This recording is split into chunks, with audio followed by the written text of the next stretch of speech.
Welcome to Gem the Revelator on Blink 94.5 FM. We are honored by the presence of a goddess.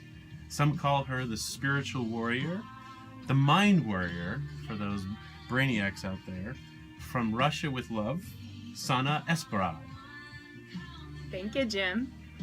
Well, thank you for coming. I mean, you just flew in from Russia. So well, 10 years ago. It 10 was years a ago. long route. This whole show has been 10 years in the making. And I met you where? We met here in Miami Made. And Miami Made is a community of entrepreneurs and founders that are gathering here in Miami, the movers and shakers, and we'll come in the community to help each other. Absolutely. So I was in the room and it felt like a dojo. And there's a bunch of business guys, and when I'm around business people, my guard goes up a bit because everybody's kind of sizing, things up a bit. And then this woman walks out just in her full angelic form and just leads the most profound meditation I've experienced in a long time. And she got all of us out of our heads and into our hearts for a beautiful meditation. And I said, we've got to bring Oksana out to the world and for the Revelator fans out there. And we want to get to know you a little bit about, first, you're from Russia, so that's pretty exotic. And most people, especially with the Trump stuff going on right now, they have certainly a skewed opinion of what people from Russia are like. And when I saw you walk out there, you just destroyed that in 5 seconds. So tell me a little bit, and the rest of our audience, like, how do you go from a country that is known for the Iron Curtain, nuclear missiles, the guy in Rocky, Dolph Lundgren, to an angel that flows into Miami and leads meditation? So tell us a little bit about your process of how you came to be where you are right now. That is a wonderful question, and I like to ask that question myself. How did I get here? I remember it literally this week. I was sitting on the bench on the Miami skyline and was looking in the sky, and I remembered how when I was 10 years old and I was sitting in the far east of Russia on a little swing in the middle of nowhere, looking into the sky and not even dreaming about, I didn't even know Miami existed. I didn't know United States existed. Wow. It was the world beyond your world. So the life through sequences of events brought me to the United States. I won a scholarship when I was 16 as an exchange student.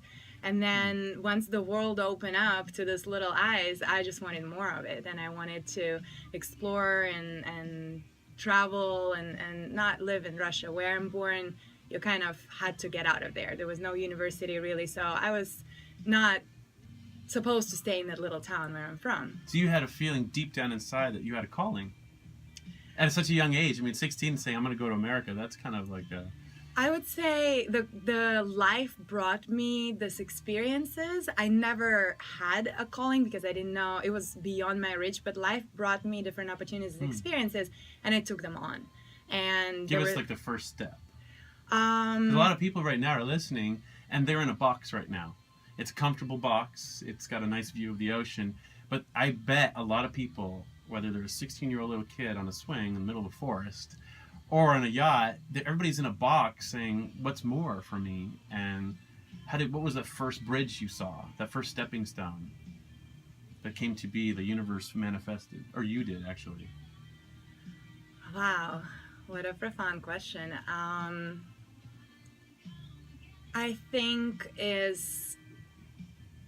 as I said, life brought me the experience, and instead of running away from it, we embraced it as a family. I embraced it. It was scary to leave the country the first time, and you were leaving for a year. They make it very clear. You cannot come back. You cannot come see your family. If you don't like it, too bad. Oh my God. Talk about a too bad leap for of faith. you. Yeah, so it's literally the mindset of doing what needs to be done, stepping up to the expectations of life, because now I can tell that life will never give you more that you cannot handle. It will give you just enough to stretch you outside of your boundaries. And that's what most people need to understand, that the boundary is not something that you need to break yourself stretching. It's literally stepping just one step outside of that comfort circle. just one step so you don't break yourself, and then it's all circle become larger, and then you step one more time, and you're expanding your circle, you're expanding your comfort zone step by step in only one direction, but once you step outside of it, the whole thing But expands. don't you think for you, like that's a gigantic step, like 5,000 miles, like for a little girl to say, it's all or nothing. Like, how do you, who was your support? The school where I was studying at that time, we actually, it was I would say, award-winning school because it was the only English-speaking school where we had American volunteers in that area to come and teach us. Yeah. So every year there were students that already went and they share their stories, they share their experience. So it wasn't in particular that I was going into a complete unknown. I had already before me examples of students that went, and I saw them, and they were like almost like my role models, right? Like I wanted to be one of them, and I've been watching them since I was 11 because that program you can only go at a certain age. Gotcha. So for I would say 5 years at least, I saw every year somebody going and coming back, and they were alive and they were happy. So yeah, I had a point of reference. Having a point of reference is always having helpful. a point of reference, being given the opportunity. So then you got here, and where did you go? I was selected by a host family in Texas. Oh my God! Arlington. You went from Russia to Texas. Did they make you clean the latrine? Like, what did they do? They were the most amazing and unbelievable people I could possibly hope for to meet and be hosted by. They showed me the United States and the world. They they took me all around the United States, like the basics, the New York, Washington D.C., Las Vegas. Was this the Bush family? I mean, who's got kind of money like that? Boy, you got lucky, girl. That's amazing. I got unbelievably lucky. I wouldn't say. I think in life, you get luck when you need it. Like I didn't never win the lottery, but when it comes to the things where life brings you experiences and opportunities, I really score large. And part of it is just willingness to take that on. I wouldn't say there were no challenges. Absolutely there were, and adjustments and the culture. And yeah, they got a Soviet Union kid. They got a kid that was hardcore, and there were no negotiation. There were no prisoners. So if you were to characterize yourself as that little nested doll, you know, those little dolls that they had to keep coming in. So what's the character that you were when you first arrived as that little girl? Like, they get her through the mail, literally, and she's adorable, and what was the experience? Like, what did they get? Did you speak English, for example? I spoke English because program required it. Definitely didn't speak as fluent as I did after 6 months in the United States. My head was literally breaking in half when I joined school because it was such an overload of language. And I would say my education in English was from SpongeBob SquarePants. Oh my God. Every time when I would... Exactly. I could quote SpongeBob all day long. Let's hear it. I want to hear it. No, let's do it right now. Pizza, pizza, pizza, pizza, pizza, pizza, pizza. Pretty good, SpongeBob. Where do you get the pizza? That's pretty good. Yeah, it's just all the things that ants in your pants, and you know, I right now I'm blanking out about all the little things that sometimes people are like, how do you know this? And I'm like, SpongeBob SquarePants. Oh my God, our ambassador to Russia is not Donald Trump, ladies and gentlemen. It is SpongeBob SquarePants. That's fantastic. Yeah, and actually I tried to watch it in Russia after I came back, and it was not the same. It lost the flair. Wow. They translated it. It wasn't funny. So it was the big cultural shift, because I loved the show Everybody Loves Raymond with Ray Romano, and they brought the show, I saw a documentary, to Russia. And they did not like Raymond. They did not like, okay, whatever you want, wife, guy. Like, because in Russia, the men are the power figures. So they got like a much tougher guy to play that character, and then be very happy. Nothing changes the paradigm. So for you, what was the big cultural shift in terms of like how families interact, male-female roles? Tell us a little bit more about that.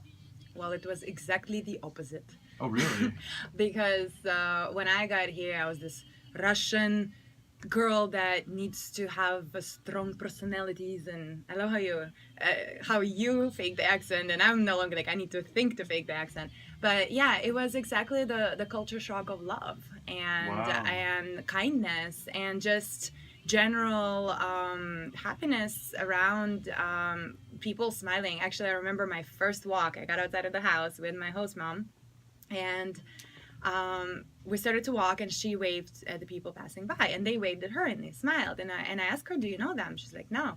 And my first question was like, why are you waving then? She was like, Wow. because it's nice. We are passing by. And that shocked me. I was like, what's the reason? It was just outside of Yeah. my comfort zone. I was like, what? People can do that? Wow. My host family was always very nice to each other. They were just husband and wife. They didn't have kids. And they were nice to each other, even in the tension and arguments like couples would do. There were no, raising the voice and going. It was really toned down compared to what I'm used to in my family of expressing your disagreements openly. What's the difference? To tell us. So in America, your experience was like, "Hello, neighbor, how are you?" Because it's nice. Will be source for what we want to see in the world. And in your family, what was the difference? I would say, and I can say it now because I changed my mind. It took me years. I was feeling, and that's the majority of Russians that think it's fake. That people are fake here because you smile. You're not really you don't even know those people. What's the reason to smile at them, right? Are you really happy to see them? Because smile represents happiness. Everything in Russia is pretty linear. If I'm angry, I'm expressing it. If I'm happy, I'm expressing it. And there are no like fine lines that you can actually do it because it's uplifting environment. Or you can contribute to a smile to a stranger just because you smiling makes you happier. Those concepts are not really So it sounds there. like in Russia you're saying there needs to be a reason to do something and a goal-oriented system. And here, people are, like you said, because they want to generate their own happiness. At least that's what your experience was. Yeah, I would say part of it was just the understanding of making the whole place and the system safer through the attitude of people. And we know there's not much safety in Russia even now. There's no Really? stability. People don't believe in the next day. They don't believe in the next 10 years. Wow. You're pretty much oriented in what's happening now. And why is that? Political and economical reasons mostly. So they feel like, all right, here's your news system. How do we know this one's going to last? Is that it? Exactly. I mean, your whole country kind of reboots. That's hard to have faith in it. Exactly. So the whole, I would say, energy inside the country and the people is more on a lower levels versus in countries that have economical and political freedom and prosperity.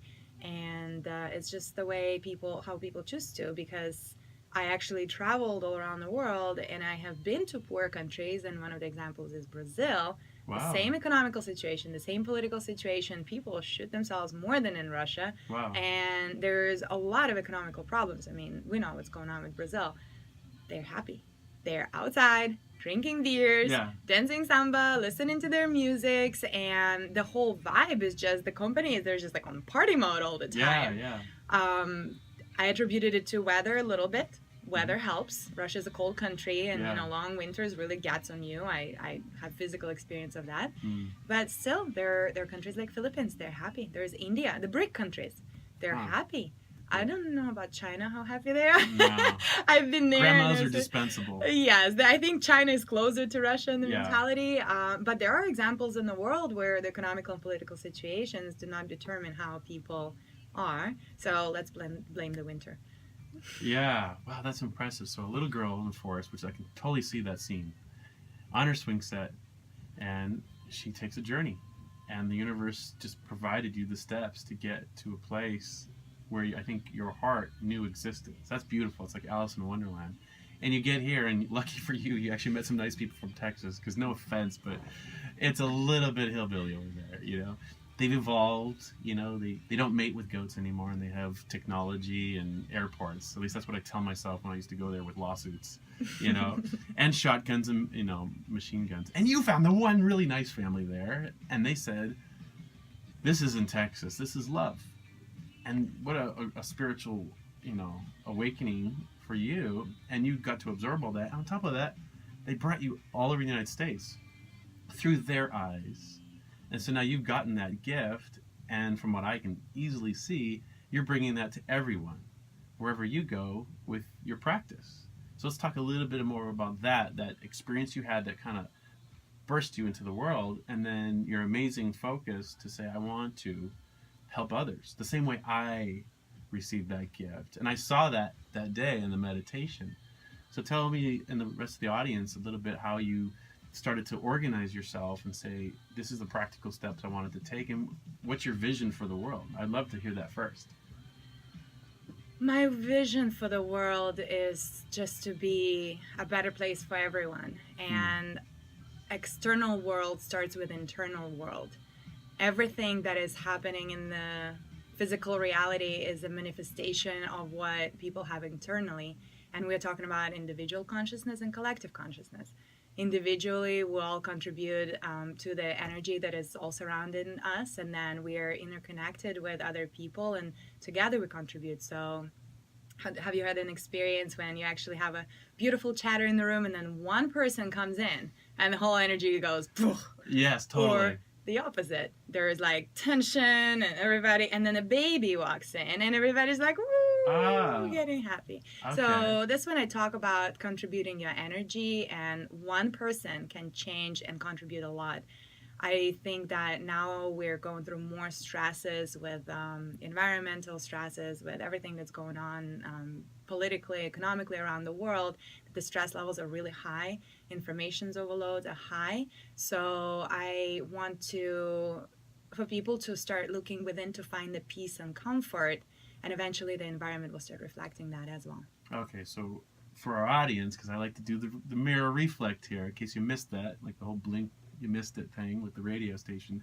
So what you're saying is, instead of focusing on the outside with mechanics and moving this thing over there or stopping that person controlling, you're saying if we work on our inside and clear our space and be in a space of love, despite all the reasons why we should be upset for things on the outside, you're saying that magically the outside manifests itself that matches that vibration within us.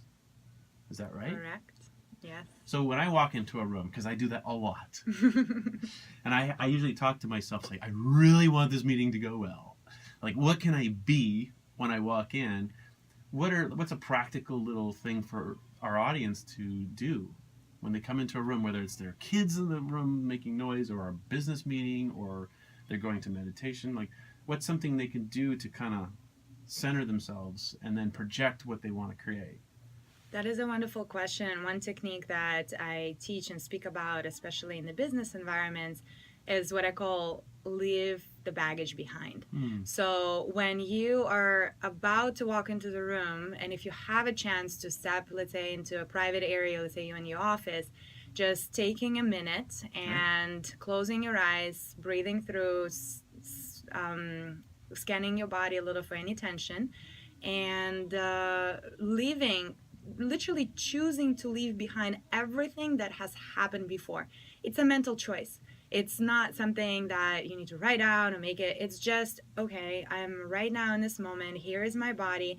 And for this moment, I'm choosing to just let go of everything just been happening before for this amount of time. Let's say if there are like problems going to come in. So for this next 30 minutes, I'm just going to be fully present in this meeting. And you do it by connecting with your body, because our bodies are always present. They're always in the now. You cannot be in the future if you're in your body. So the body's kind of an anchor then. Exactly. Okay. So you anchor yourself to the present moment through your body, through the breath.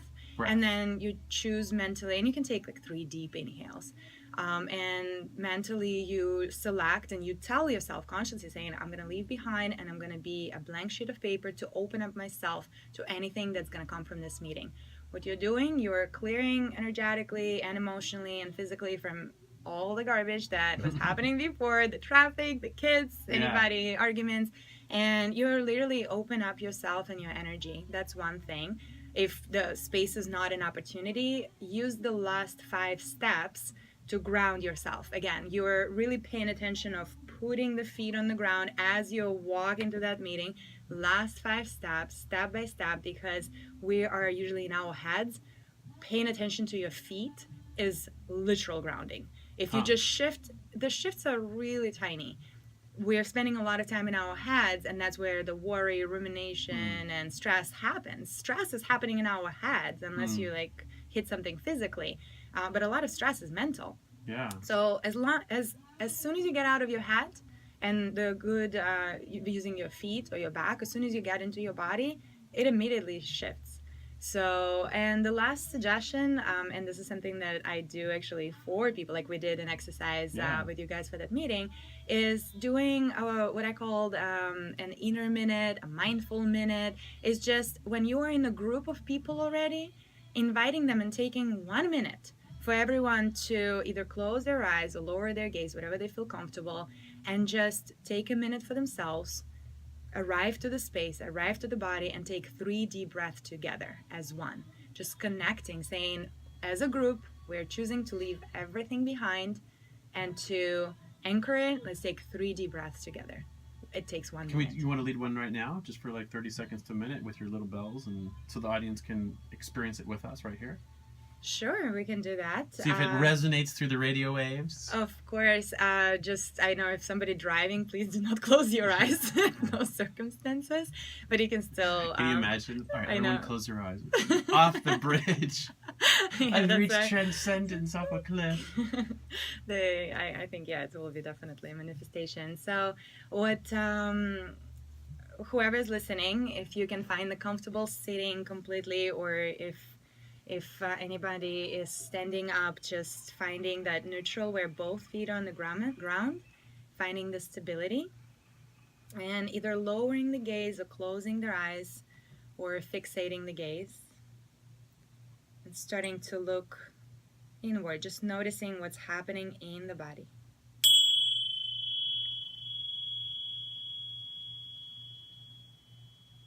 Starting connecting to your breath. Noticing the natural inhale and the natural exhale. And quickly scanning the body for any tension or sensation. Just noticing, but without labeling or judging or trying to find out why you have that. Just briefly noticing and letting go as you're breathing. And now think about being in your body, in the space where you are, fully and completely. And leave everything that happened up until this moment behind. Just choose to let all the thoughts, events, people to turn into wonderful floating balloons and fly away outside of your head, leaving the space, leaving the light and expansion for what is about to come. Opening up yourself for new experiences, new connections, or perhaps just life. And let's take 3 deep breaths together. Take a deep inhale through the nose, pausing at the top and slowly exhaling through the nose. One more time, inhaling through the nose, and now exhaling through the mouth, letting go, releasing any tension. Feeling the comfort and support of the ground. And last time, the deepest inhale of the day. In. And as you exhale, arrive into the space fully. Opening your eyes. Coming back to the space where you are. Hopefully feeling a little different. I do. Oh my God, where was I? That was beautiful. It's that simple. I brought you on the show just for that. Oh, that was amazing. So you mentioned the word business, and I've done a lot of business around the world, but in technology. When I say the but, I put big but there because doing all that technology is exciting because we can touch it, it's got flashing lights, but I gotta be honest, like I kind of felt like it was still cavemen looking at a different kind of fire. And even though we were in the same room together and we shared passions like with entertainment or games and things like that, which is exciting, there seemed to be a serious disconnect. Like there was literally a cable or a piece of technology between me and other people. They're looking at their phones, and I kind of felt like, this is great. However, I think the problem's behind the keyboard. As much as we're getting organized, there seems to be a disconnect, and I see a lot of people really not connecting and not having a fulfilled life experience, because that was what my experience was. So I want to hear a little bit about like how you're applying this into the business world and how you're helping companies, become more mindful and connecting with each other, which ultimately may, and you tell me, result in better, profits. Absolutely. Well, there is a debate in favor of technology, even in the mindfulness field, and against the technology in the whole aspect of human connection and how we're going as a human race. And undoubtedly, technology has huge impact on our lives, and it brought huge advancements and brought us where we are.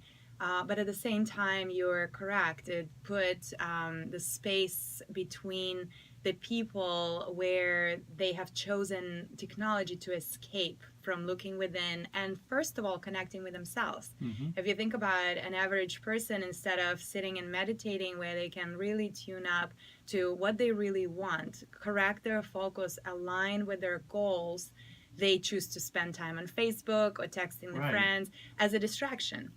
So technology started to be used as a distraction, and I do believe that in the past, in the ancient times or even 100 years ago, people were more connected with themselves. And then obviously they were more connected with others because they were just no escape. And now we got this escape and distraction, and people use it really, really strongly. Like Facebook, what a vortex. Facebook, yes, Facebook is one. I mean, all the social media. And I've seen people, even if they cannot say, let's say you're on the plane, they play video games. Or they play this, solitaire or Tetris, whatever the things are there. So people, and I think the reason why is because when you start first to pause and first you start looking within, it becomes really scary because we have a lot going on, a lot of old conditioning, and if it's unguided and if it's something, that's why some people try to meditate and they're like, it doesn't work for me. Okay. Because the first, what you see is a lot of garbage. Oh, they're like, I don't want to see that. Exactly. They look and they see, if you walk into a completely messy, disorganized room and you're kind of like, and somebody tells you, oh, this is your job to organize it, you're kind of like, thank you. Totally. Let me put a curtain over it called Facebook and cell phone, and it looks prettier that way. I had a poster right there so I can ignore it. Yeah. You can live a life like that. That's absolutely fine, and some people choose to do that. The people that I work with and the company that I work with, they're looking for something more. They're looking for the next level, and there's always a deeper level. They're looking for better connection for themselves. They're looking for better results, and usually these are the pioneers of mindfulness and meditation right now, but these are also the leaders that are gonna set the benchmark and disturb those people that are not paying attention to essential things of life. Wow. So eventually the masses will be looking like, I want to live like that guy. That guy is absolutely floating. And I'm not talking about financial only. I'm talking about just being intact with yourself and happy and genuinely just radiating and being the light versus being somebody that is distracting all the time. The longing for expansion, the longing for connection, that is something that is in our DNA. You cannot fight it. You can ignore it, but if you think everything in nature, everything in life is about evolution and the growth. You put a little seed, everything must grow. Companies want to grow. People want to grow. You want to evolve. And when you put that curtain and say, I don't want to grow, I don't want to evolve, it only leads to depression because essentially it's just going to go, the dissatisfaction will go deeper and deeper and deeper and deeper. Where that's why people get depressed, they get anxiety, they get disease, they get into substance abuse because instead of going the route of expansion, they got scared at some point of their life and they go down. So with the business world, what I've noticed, going back to your question, is happening right now is employees, especially millennials, they have that aspect of wanting more on a human level. Even 100, even 50 years ago, we were just having we had lines, and it was a very technical skill set that you needed to have in order to be successful in your profession. We didn't need to think, we didn't need to contribute on a human level. And now that the technology kicked in and everybody can take care of it, the human aspect started to become of a priority again. And how organizations shift from that mentality where you just have a 9-to-5 job and you're one of our assets versus now I have a human being in front of me with their issues, with their emotions, with their families, and I can no longer ignore that you're a human being. Because in the past, it was, I'll replace you. I'll go, and now there's shortage, especially in the United States. I'm not speaking for the rest of the world, but I could feel it here that companies are really concerned of how to retain bright employees and how to retain the talent. And millennials are demanding about how the rules of the game should be, is that I want to be treated humanly, I wanted to have advantages, I want to work on my own terms. And mindfulness and meditation is one of those tools to give that edge to the company and to the professional. So where I see right now it's about 22% in the United States that the companies have opened up their doors to the ideas, because I would say even 30 years ago it was non-existent. Now there's more and more medical research, and now there's more business research. For example, Aetna did a study where they enrolled for their employees, they enrolled meditation, mindfulness, and yoga, I think, together. They did a program, and they calculated, literally they measured the results, and there was something around $3,000 per employee per year increase in productivity, and at the same time $2,000 decrease in healthcare cost. So when people start to take those practices on at work and pay attention to their health, to their mental well-being, literally they get sick less, and companies don't have to pay and have those spendings anymore.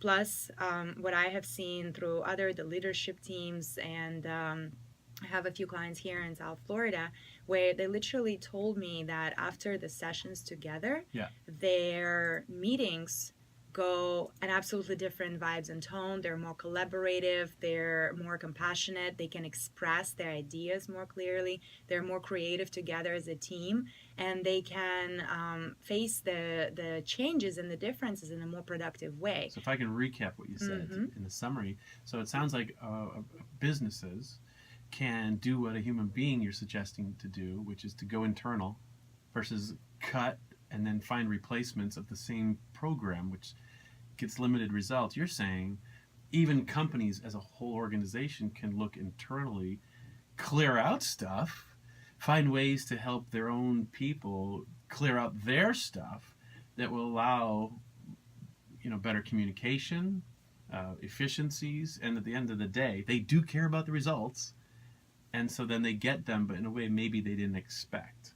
Yes, it's the healthcare cost savings and also the productivity levels, the efficiency. Happy employees make clients happy. How's your business is not going to grow if your clients are happy? This is what everybody is doing. But instead of focusing on making customers happy, focusing on making employees happy will yield even better results. And so let's talk about one mechanic that you do when you go in as a consultant, I would assume. That's the phrase. In the business world, like, here comes a consultant. Chief Meditation Officer. Chief Meditation Officer. Well, you heard it here first on Gem the Revelator. I love it. So you walk into a place and give us kind of like one thing that you would do so people can visualize it. Like, this girl's going to come in here with her magically, wonderfully smelling incense. And then what? Like, give us like an example. Yeah, actually, I do not use incense in the work environment. It is more for us to just get into the mood. It smells wonderful. Get into the mood and enjoy the vibe. So the businesses are a little different, and you're right. Companies are composed of people. So if you start affecting people, it literally affecting the culture. And the way I come in is depending on what is the level of development organization. There's some that already really believe, let's say a CEO or at C-level, they already have personal practice of meditation. They're strong believers, but that's what I call them meditators in the closet. Gotcha. They do it at home, and it's uncomfortable to bring it in the company and say, listen, why don't we start a meeting in this way? So it's comfortable to bring an outsider who comes from the business world. I have business background and sales, marketing, hospitality, professional. And it's easier to bring a third party and say, why don't we try this and see how it goes? So the shortest experience that I do is 30 minutes of similar to what we did in our meeting is literally bringing everyone together and give them experience of what meditation is like. A lot of people have never tried to go within, and I allow them to do it without seeing the garbage. I just take them through the back door fun part. into the blissful, fun, amazing part. Yeah. So they have the experience of what it feels good like once you've done all the work. And once they feel it, they don't forget it. It's that visceral experience that everybody's looking for in meditation. The second level is having a workshop about what is meditation brings, and I'm talking about scientific approaches, scientific research, what is done to the companies, the brain waves, how it affecting our physical, mental, emotional body. There's luckily and thankfully there's enough scientific and medical research right now in meditation that supports that. And I share tips of what they can do in the work environment on an individual level and on a team level. Well, how do we find you? Because there's tons of people that want to reach out to you, and how can we find you?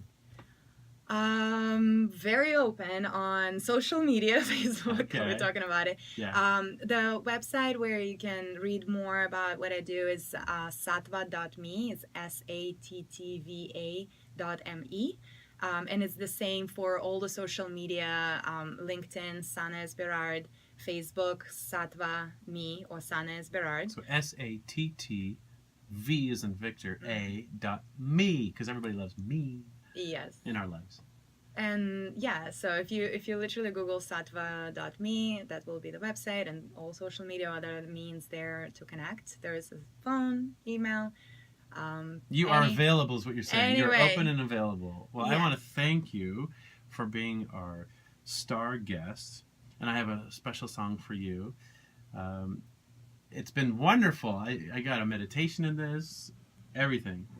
Thank you so much. And if I can, I think this is the